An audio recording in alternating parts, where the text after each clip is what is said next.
Hello les Illustros, et bienvenue dans cette toute nouvelle vidéo qui se trouve être un top film Harry Potter. Et oui, je sais, c'est pas du tout la saison pour parler d'Harry Potter en ce moment, il fait beau, il fait chaud dehors.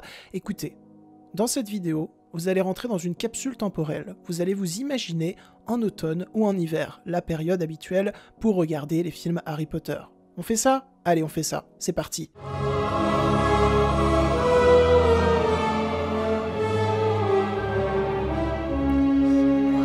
Alors, avant de commencer ce top, je tiens à rappeler que je suis un immense fan de l'univers Harry Potter, que ce soit dans les livres ou dans les films. J'ai véritablement grandi avec durant mon enfance ou mon adolescence, et pour être tout à fait honnête avec vous, adulte, je continue de grandir avec. Je me fais un marathon des films chaque année avec les gens que j'aime, et je peux vous dire qu'à chaque fois, c'est des sacrés moments de bonheur. Je suis tellement le pigeon, le fou amoureux de l'univers que je pense être, que j'ai acheté une tonne de produits dérivés. Un jour, je vous montrerai toutes les baguettes que j'ai, c'est absolument dingue. Mais en attendant, c'est parti pour la 8e position.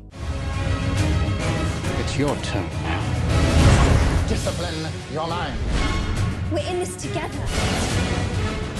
If Voldemort's building up an army, then I want to fight. Et oui, en dernière position, il s'agit bien d'Harry Potter et l'Ordre du Phénix, qui, je vous le rassure, est tout de même un long métrage que j'apprécie beaucoup. C'est juste que, pour le coup, je suis pas du genre à juger là-dessus généralement, mais là, il y a quand même quelques différences assez imposantes avec le bouquin qui me gênent un petit peu, et puis également, c'est le Harry Potter que j'ai le plus vu pendant un temps, ce qui fait qu'au bout d'un moment, j'en pouvais plus. Niveau réalisation, c'est pas la mise en scène que je préfère de David Yates qui faisait ses débuts avec la saga avec ce film, et il va rester longtemps. Après voilà, même si je trouve sa mise en scène assez laborieuse par instant, il nous a quand même offert des moments d'anthologie comme le duel Dumbledore-Voldemort, qui me claque la gueule à chaque fois que je le regarde.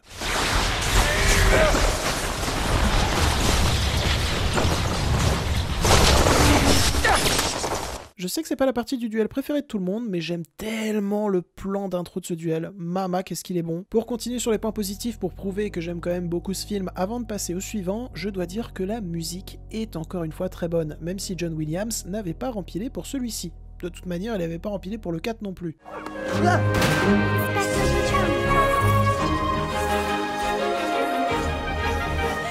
sacré Nicolas Hooper. Ah oui, et enfin, la mort de Sirius Black, interprétée merveilleusement bien par Gary Oldman, est extrêmement marquante, extrêmement touchante. Du moins selon moi, parce que je sais que c'est pas l'avis de tout le monde. Maintenant, mes chers moldus, place à la 7e position. You don't have a choice. You're the boy who lived.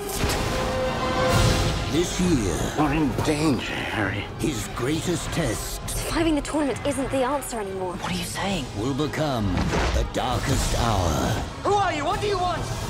Dieu que j'aime ces bandes annonces old school. Bon, Harry Potter et la Coupe de Feu, c'est un petit peu compliqué, parce qu'en même temps, je trouve que c'est l'un des opus, si ce n'est l'opus le plus généreux en termes d'univers et de coupe de cheveux, mais en même temps, je trouve qu'en termes de mise en scène, c'est tellement académique par rapport à l'ampleur de l'histoire. Une mise en scène signée Mike Newell, qui en plus de ça a réalisé d'autres films après Harry Potter et la Coupe de Feu, et ces autres films n'étaient pas autant académiques. Du coup, je comprends pas trop, je sais pas trop où me situer. Après, comme je l'ai dit, ça reste un opus extrêmement généreux en termes d'univers, on découvre, on apprend beaucoup de choses, et c'est très plaisant, parce que c'est assez bien fait. Et puis il y a quand même la scène du retour du mage noir ultime, du retour de Voldemort, qui marche très bien.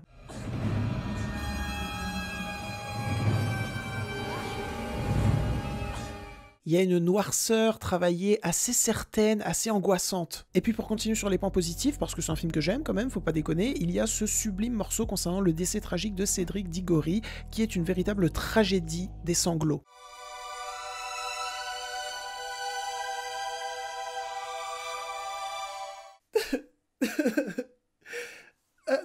T'enregistres là? Bon allez, un peu de sérieux, merci Patrick Doyle pour ce sublime morceau. Maintenant, mes chers moldus, passons à la 6e position. Après ça se trouve, vous n'êtes pas des moldus. Ça se trouve, vous êtes des sorciers. Mais je suis pas au courant. Mais si vous êtes des sorciers, vous êtes quelle maison? It's over. From Warner Brothers Pictures. I have to do this. From Warner Brothers Pictures. Vraiment, je m'en lasse pas de ces vieilles voix de bande-annonce. Bon, là aussi, Harry Potter et le Prince de Sang Mêlé, c'est compliqué parce que c'est un film que j'aime énormément pour son attention sur les émotions de ses protagonistes. Après, ça délaisse quand même pas mal d'histoires. Par exemple, concernant les émotions, les sentiments de ses protagonistes dans des temps aussi sombres, il y a des scènes absolument sublimes comme celle-ci.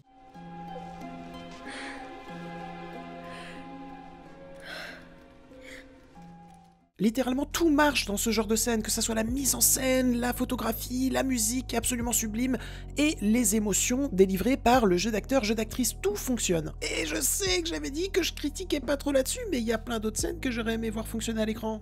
Et qui sont pas à l'écran, et qui sont importantes pour l'histoire. Niveau adaptation, Harry Potter et le Prince de Sang Mêlé, c'est la même tambouille qu'Harry Potter et l'Ordre du Phénix. Mais après, je suis ému. Bah ouais, je suis ému parce que ça marche en termes d'émotion, notamment durant cette scène de deuil après le décès de Dumbledore.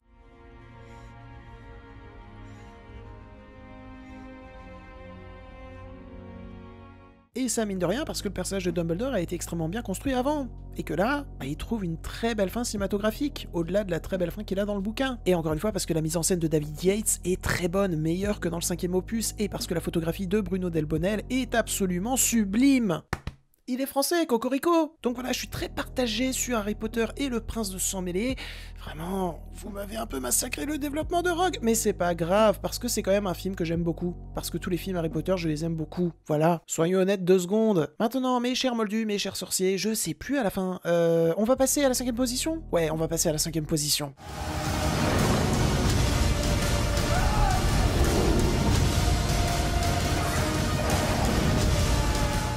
Ah, ça me fait tellement plaisir de mettre cet extrait de bande-annonce dans une de mes vidéos parce que j'ai regardé ce trailer 500 fois à l'époque. Tiens d'ailleurs, moment anecdote, j'en ai rien à foutre, à l'époque où est sorti ce 7e opus, j'étais dans le sud avec mes grands-parents et ma mère, elle, était dans les Yvelines en train de lire le 7e bouquin, avant la sortie du 7e opus. Ce qui fait que je lui ai envoyé des messages, quand j'étais au téléphone avec elle grâce à mes grands-parents, je lui disais « Alors, il se passe quoi ? Et elle voulait pas me répondre, normal, fallait pas que je spoil. Mais sinon, Harry Potter et les reliques de la mort partie 2, qu'est-ce que ça vaut ? Eh bien, c'est très bien. C'est très bien.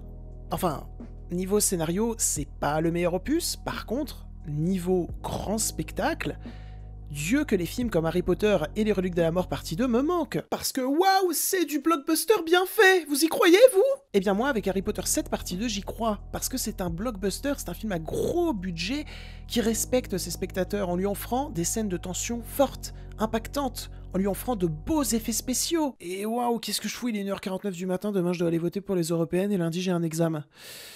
Bon écoutez, j'adore Harry Potter, hein. Harry Potter, les reliques de la mort partie 2, même si, encore une fois, il y a certains points du scénario qui sont importants, qui sont passés sous silence, bah c'est pas grave parce que c'est tellement un grand spectacle qui est satisfaisant. On a attendu ce grand spectacle pendant des années, et ça y est, il est là, et il est satisfaisant, parce qu'il est respectueux envers son spectateur, parce qu'ils ont pris le temps de bien faire les choses, par amour, ce qui n'est pas le cas de beaucoup de gros films en ce moment. Mais bon, même s'il y a des points de l'histoire qui étaient extrêmement importants et qui ont sauté, et c'est dommage, bah il y a quand même v'là les scènes émotionnellement extrêmement fortes, v'là les scènes de mort marquantes, et en termes de scènes émotionnellement extrêmement fortes qui m'ont beaucoup ému, je pense directement à celle-ci. And he won't be able to see you. No. We're here, you see.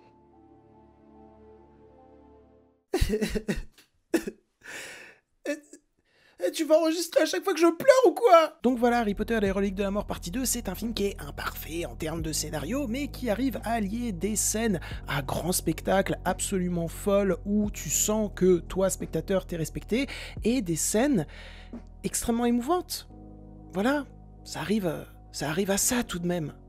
Et c'est cool. Ah oui, et j'ai oublié un petit truc, j'ai pas parlé des scènes avec Severus Rogue, des scènes avec Snape, qui sont absolument magnifiques, qui sont rentrées à jamais dans la pop culture, et c'est mérité, parce que ces scènes, là, en termes d'émotion, always quoi. Alan Rickman, tu nous manques. After all this time. Always. Bon allez maintenant mes chers sorciers, je suis sûr que vous êtes des sorciers désormais, place à la 4e position. Let's match the power of Slytherin against the famous Harry Potter.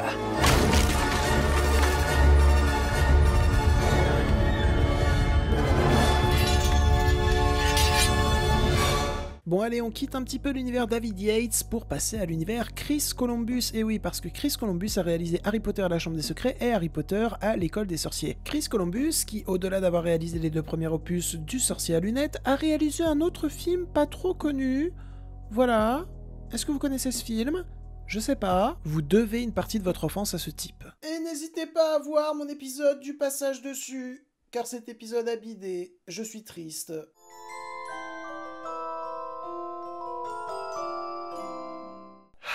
Noël me manque. J'en ai rien à foutre des JO en été. Moi, je veux Noël, ok ? Et d'ailleurs, Noël, c'est la magie. Et Harry Potter et la Chambre des Secrets, en termes de magie, ça se pose là. C'est quand même très efficace. Mais au-delà du fait que Chris Columbus arrive à capter avec sa caméra, que le film arrive à capter avec sa photographie de la pure magie qui fait rêver, Chris Columbus, avec ce second opus, apporte plus d'horreur, de drame, et ça m'intrigue, ça me plaît. Je trouve que Chris Columbus a su parfaitement capter l'ambiance plus horrifique du second bouquin dans ce film. Et puis bon, ce second opus, en termes de décor, d'effets spéciaux, il est juste imbattable. Certes, il y a 2-3 trucs qui ont vieilli, mais en soi, pour l'époque, c'est fou. Et puis alors, la musique de John Williams, que j'aime de tout mon cœur à jamais, mon Dieu, qu'est-ce que c'est parfait.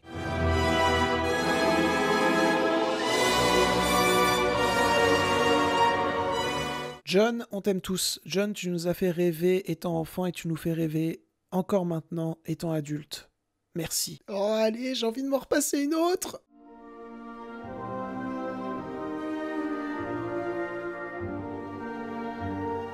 John, t'es tellement le roi que tu penses être. Ah, et vu qu'on est dans un moment purement nostalgique, on n'oublie pas que Poudlard, c'est rien sans Hagrid.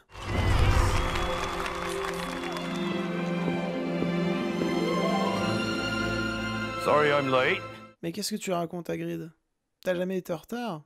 T'as jamais été en retard quand j'avais un petit peu trop peur devant les premiers Harry Potter étant petit ? Robbie Coltrane est décédé le 14 octobre 2022. Et quand la nouvelle est tombée, je me souviens encore où j'étais, ça m'a foutu un gros coup. Un énorme coup même. Mais j'ai pas pu m'empêcher de me rappeler toutes ces scènes avec Hagrid, toutes ces scènes qui me rassuraient. Quand j'étais petit, que j'avais un peu trop peur devant Harry Potter, que j'étais blotti contre ma maman parce que j'avais peur, j'ai pas pu m'empêcher de me rappeler que cet acteur a fait partie d'une saga qui a fait rêver des millions d'enfants, dont moi. Donc pour ça, merci monsieur. C'était le petit moment émotion, le petit moment perso. Maintenant on va passer au troisième. Voilà, à la troisième position. He's after you, Mr. Potter. Tell me where he is. You really don't stand a chance. I got him! Help me! Harry Potter et les reliques de la mort, partie 1, qui est un film que j'aime énormément. On est dans le top 3, donc tous les films qui vont arriver, je les aime énormément. J'aime énormément Harry Potter 7 partie 1 pour la simple et bonne raison que c'est un pur film de guerre. Un pur film de guerre dans l'univers Harry Potter. Mais attention, un pur film de guerre jusqu'à dans son écriture, jusqu'à dans sa mise en scène. Il y a beaucoup moins, voire énormément beaucoup moins d'aspects magiques dans celui-ci. Tout d'abord, la mise en scène du film est une mise en scène de pur film de guerre. Franchement, David Yates, il en a beaucoup plus sous la main que ce que vous pensez, parce que c'est quand même très bien exécuté et très efficace, surtout dans la bataille au début du film qui se situe dans le ciel.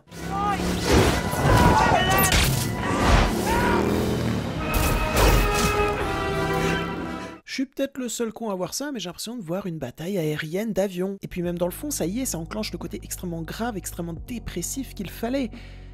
Après, ça n'empêche pas le film d'avoir des moments de pure poésie qui à chaque fois me chamboulent, comme celui-ci. Merry Christmas, Hermione. Merry Christmas, Harry.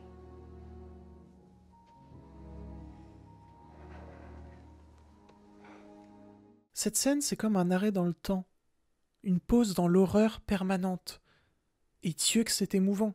Vraiment, Dieu que ça fait du bien aussi. Et toutes ces scènes de mise en scène de guerre, toutes ces scènes de triste poésie sont en plus aidées par un cadre absolument somptueux.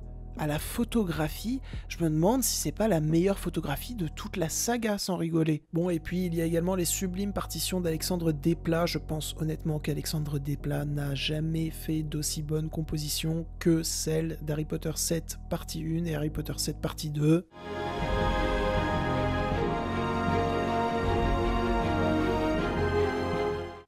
Encore une fois, c'est en français, cocorico. Et hop, nouveau moment anecdote, quand Harry, Hermione et Ron arrivent dans le quartier de l'Ordre du Phénix et qu'il y a Folleuil, entre guillemets, qui leur fait peur, eh bien sachez que j'avais été traumatisé lors de ma séance au cinéma et que Harry Potter 7 partie 1 était mon premier Harry Potter au cinéma. Et oui, et autant vous dire que j'ai été également extrêmement traumatisé et extrêmement triste concernant la mort de Dobby.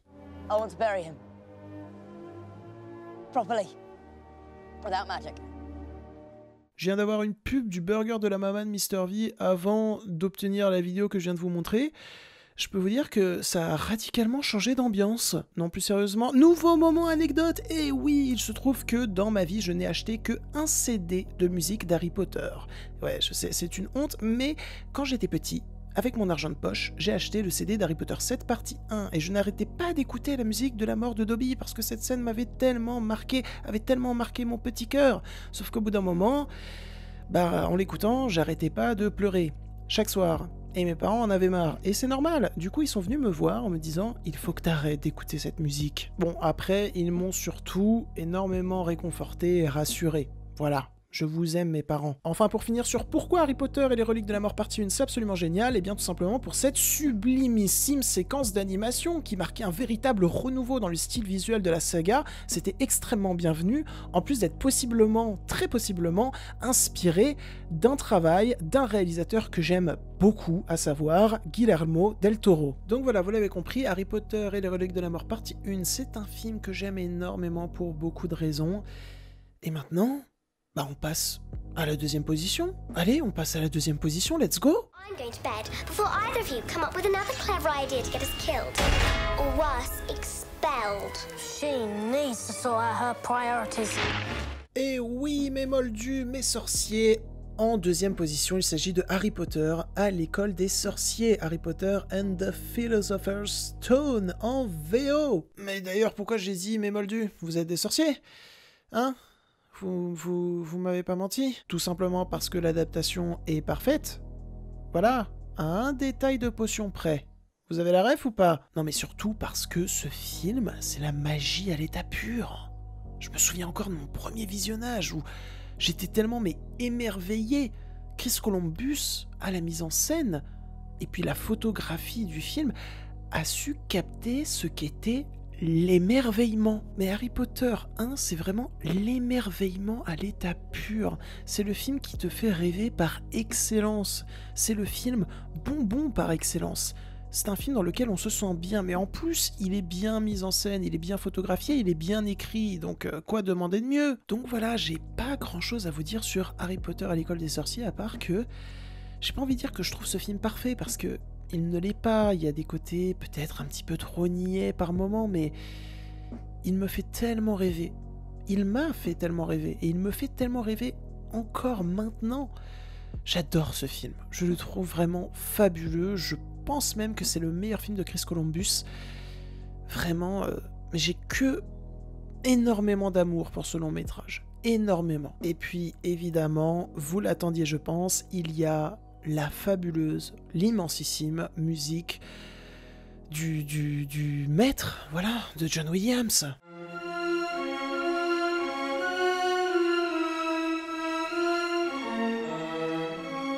C'est là que le mythe Harry Potter est né en fait.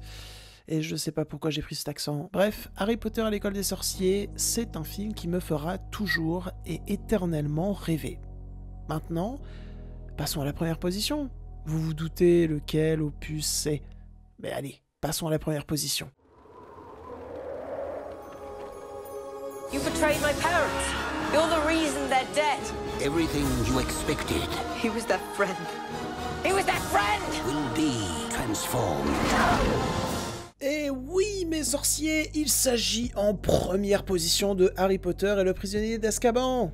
Est-ce étonnant? Pas du tout, parce que c'est l'opus préféré de beaucoup de personnes, mais c'est également mon opus préféré. Voilà, je me contrôle pas, je l'aime trop cet opus. Premièrement parce que, encore une fois, il fait rêver. Mon Dieu, ce plan, mais il est d'une beauté. Non mais est-ce que vous voyez à quel point il est beau? Et j'ai l'impression que le rêve s'est arrêté à partir de Harry Potter 3, mais c'est pas non plus quelque chose de très négatif. Mais aussi et surtout, il y a quelque chose de macabre, que j'aime assez éperdument. Enfin, du crade dans Harry Potter, et ça manquait un petit peu, parce qu'il y avait quand même des scènes dans les premiers opus où tu te disais, ouais, ça va être crade, et en fait, pas du tout. Et ça, c'est dû à l'incursion dans la saga de Alfonso Cuarón, qui est un réalisateur absolument passionnant, qui déborde d'idées. Et qu'est-ce que Harry Potter et le prisonnier d'Azkaban débordent d'idées tout le temps. En fait, c'est pour ça que Harry Potter et le prisonnier d'Azkaban est le meilleur film de la saga. C'est pour ça que c'est génial, parce que il déborde d'idées tout le temps, que ce soit en termes de mise en scène, d'écriture, c'est un puits sans fond d'idées. Alfonso Cuarón s'amuse avec la mise en scène, s'amuse avec l'univers. Et oui, j'ai pris l'accent. Je ne sais toujours pas pourquoi. Le réalisateur fait ce qu'il veut de l'univers, tout en gardant une cohérence absolument parfaite, en plus d'offrir des visuels absolument dingues. Je garde en tête que la première fois que j'ai été véritablement confronté à un film d'auteur, c'était avec The Revenant d'Alejandro Iñárritu, qui est un film que j'adorais et que j'adore toujours maintenant. Mais en fait, je me trompe.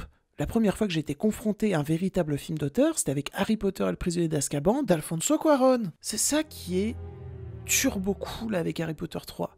C'est que c'est l'histoire d'un gars qui est arrivé sur une saga déjà extrêmement populaire à l'époque et qui te dit « Ta saga, elle est cool, mais je vais l'emmener vers un ailleurs. » Au travers de ma mise en scène, je vais citer plein d'autres films qui seront importants pour ta cinéphilie plus tard.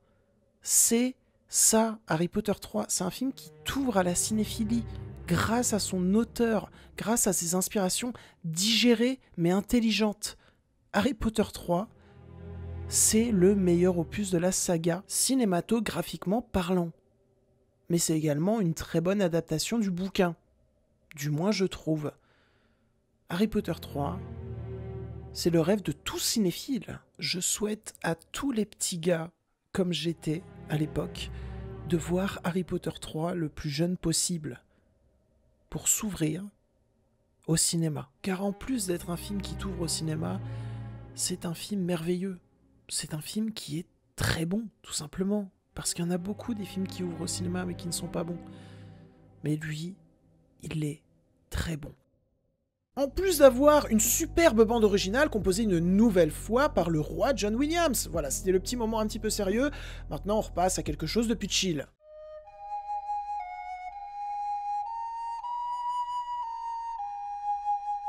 En fait, précisément cette bande originale de la saga Harry Potter est l'une des plus intéressantes parce que John Williams a très bien su représenter avec ses partitions un passage vers quelque chose de plus sombre, de plus mature, en gardant tout de même des instants de rêve, d'émerveillement absolument fabuleux.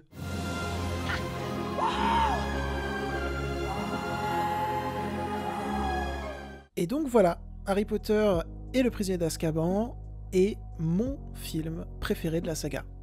Mais c'est également mon livre préféré de la saga. Voilà, comme ça vous savez tout. Et comment bien finir ce top Ah oui, vous voulez mon arrivée de titre préféré de la saga? Eh bien, c'est tout simplement celle-là.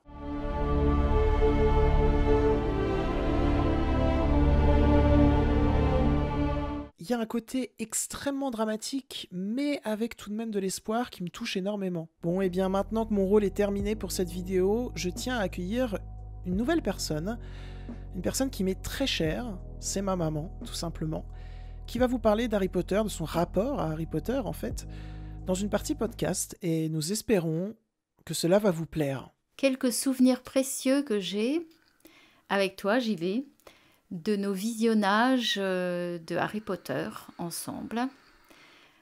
Alors, il y a eu, des lustres maintenant, le premier visionnage du Harry Potter 1, quand tu avais, je crois, 6 ans. Et je me souviens, nous l'avons regardé assis tous les deux, toi, ce petit bonhomme. Tu étais assez petit à l'époque, tout blotti contre moi pour regarder Harry Potter 1. et tu t'enthousiasmais, bien sûr, déjà. Et tu as eu peur aussi, un peu beaucoup au moment où Harry Potter écrabouille, entre guillemets, la face de Quirrell avec la pierre philosophale. J'ai ce souvenir-là. J'ai un souvenir qui me concerne moi, c'est-à-dire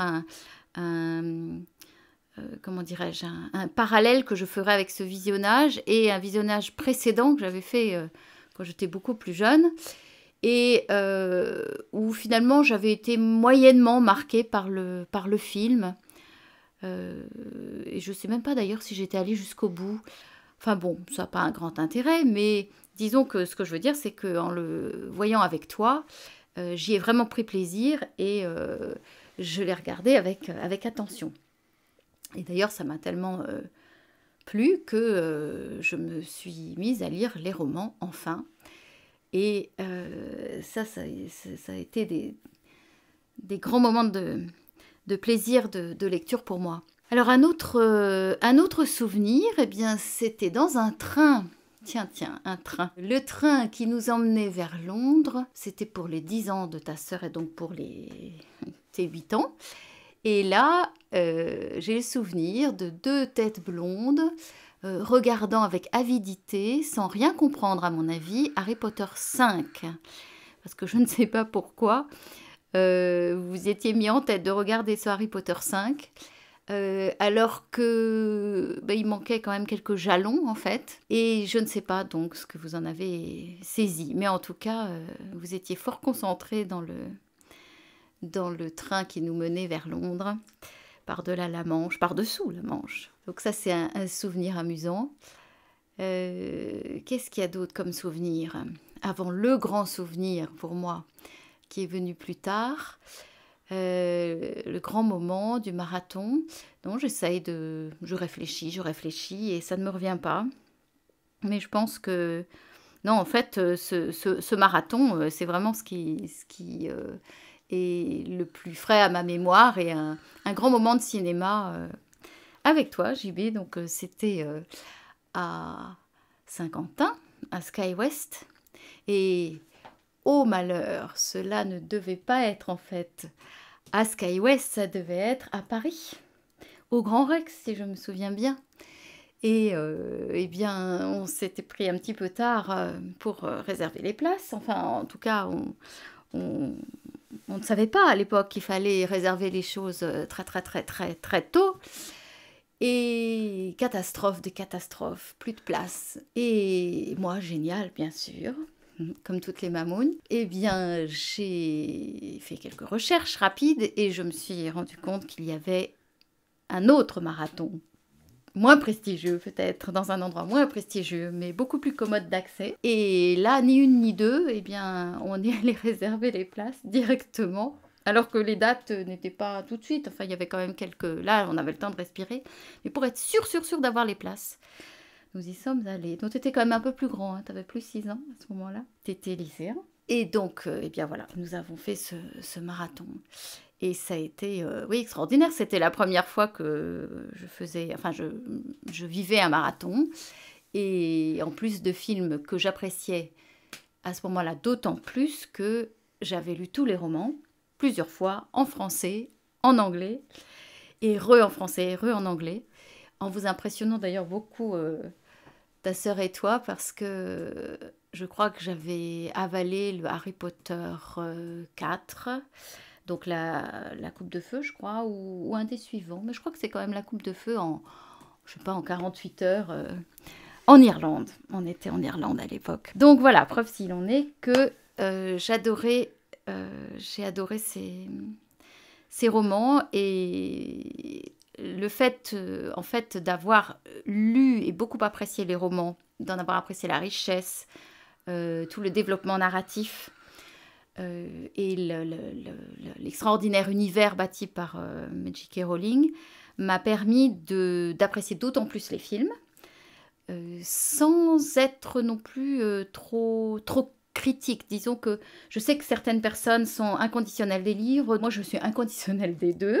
Bon, je ne dois pas être la seule, hein, mais disons que même si certains films, comme précisément le 4, me paraissent n'avoir, de mon point de vue, pas forcément été la meilleure adaptation du roman, j'ai pu me rendre compte que c'était ce roman-là et les autres, d'ailleurs, enfin ce tome-là et des autres... ils sont tellement vastes et riches qu'une adaptation peut évidemment se révéler assez challengeante, quoi. Enfin vraiment assez acrobatique. Et j'ai compris, peut-être plus récemment d'ailleurs, pourquoi tel choix avait été fait plutôt que tel autre. Voilà. Mais disons que c'est pour moi peut-être celui qui a été le moins, je ne veux pas dire le moins bien adapté, mais disons adapté avec... une certaine distance et une torsion imprimée à l'histoire. Mais voilà, que dire d'autre Ah si, j'ai un autre souvenir qui me revient. Je repars dans le passé, sans regarder dans le miroir pour autant, mais je repars dans le passé et je me souviens du fait que j'avais dû te consoler un soir. Là, tu étais petit aussi. Et c'est parce que tu écoutais en boucle les musiques de Harry Potter, et notamment celle de la mort de Dobby. Et donc, c'était des sanglots de mon gibet qui revivaient ce moment, évidemment très triste, de la mort de Dobby, et très poignant. Donc voilà. Alors, prochain souvenir à bâtir, peut-être, toi et moi, ce sera un autre marathon, dans ce lieu prestigieux, justement, du Grand Rex, pourquoi pas. Hein, voilà. Voilà, c'était une partie beaucoup plus calme, sans musique, mais on souhaitait que ça soit comme ça. Et pour finir, si vous vous demandez si un jour je vais faire un top des films animaux fantastiques qui font partie de l'univers Harry Potter, la réponse est non, puisque globalement je trouve les films très mauvais. En fait, il y a juste le 1 qui est bien, même si la musique du deuxième opus est absolument incroyable, mais vraiment absolument incroyable. Mais donc voilà, mes chers sorciers, c'en est tout pour cette vidéo sur le top film des meilleurs films de l'univers Harry Potter. Je suis sûr que j'ai oublié des trucs, c'est évident que j'ai oublié des trucs, mais j'espère quand même que cette vidéo vous aura plu. J'y ai mis tout mon cœur. La saga Harry Potter est une saga extrêmement importante pour moi et donc je voulais lui rendre hommage. J'espère lui avoir bien rendu hommage, en vrai. Écoutez, n'hésitez pas à me dire si la vidéo vous a plu, intéressé et diverti. Si c'est le cas, n'hésitez pas à la liker, commenter, partager. On connaît le dicton de chaque fin de vidéo. Sur ce, n'oubliez pas de vous abonner à la chaîne. N'oubliez pas de me suivre sur mes réseaux qui sont en description. Et on se retrouve très vite. Allez, je m'en vais côtoyer d'autres univers et Lumos. Ah non, c'est pas ça. Non, c'est pas ça que je voulais dire.